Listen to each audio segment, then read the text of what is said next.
कोल्हापूर जिल्हा दूध उत्पादक संघानं घेतलेल्या हलाल प्रमाणपत्रावरून हिंदुत्ववादी संघटना आक्रमक झाल्यात. ज्या जमियत उलेमा ए हिंद या खासगी संघटनेकडून हलाल प्रमाणपत्र दिलं जातं ती संघटना मुळात देशविरोधी कारवाया करणाऱ्यांना आर्थिक पाठबळ देते असा आरोप हिंदू जनजागृती समितीनं केला आहे.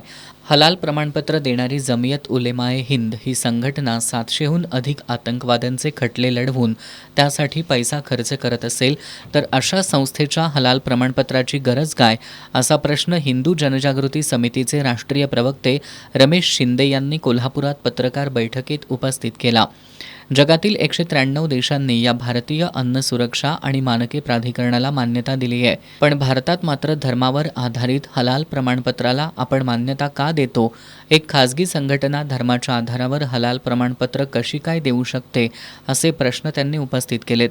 हलाल प्रमाणपत्राच्या माध्यमातून जमियत उलेमा ए हिंद ही संघटना आपल्या देशात धर्माच्या आधारावर एक समांतर अर्थव्यवस्था निर्माण करते असा आरोप करत संपूर्ण देश हलालमुक्त करण्यासाठी आपण न्यायालयीन लढाई लढतच राहू असा इशारा रमेश शिंदे यांनी दिलाय.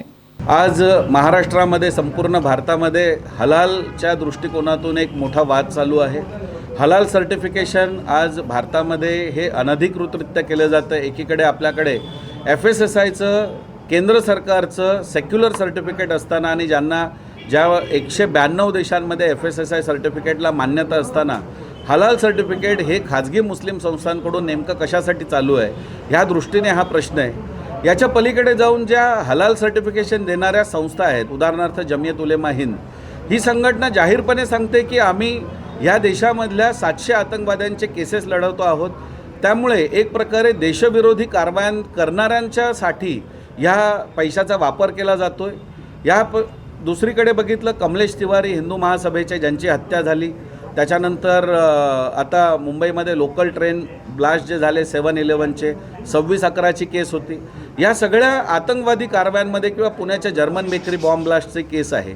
या सगळ्या प्रकरणांमध्ये अटक झालेल्या आतंकवाद्यांना जर मदत करण्यासाठी किंवा लिगल सपोर्ट देण्यासाठी हलालचा पैसा वापरला जात असेल तर हे देशद्रोही किंवा देशविरोधी काम आहे. आणि अशा देशविरोधी कामासाठी ह्या देशातल्या हिंदू समाजाचा पैसा वापरला जाऊ नये किंवा ह्या देशातल्या सामान्य नागरिकांचा पैसा वापरला जाऊ नये ह्या दृष्टीने ही जागृती व्हायला पाहिजे.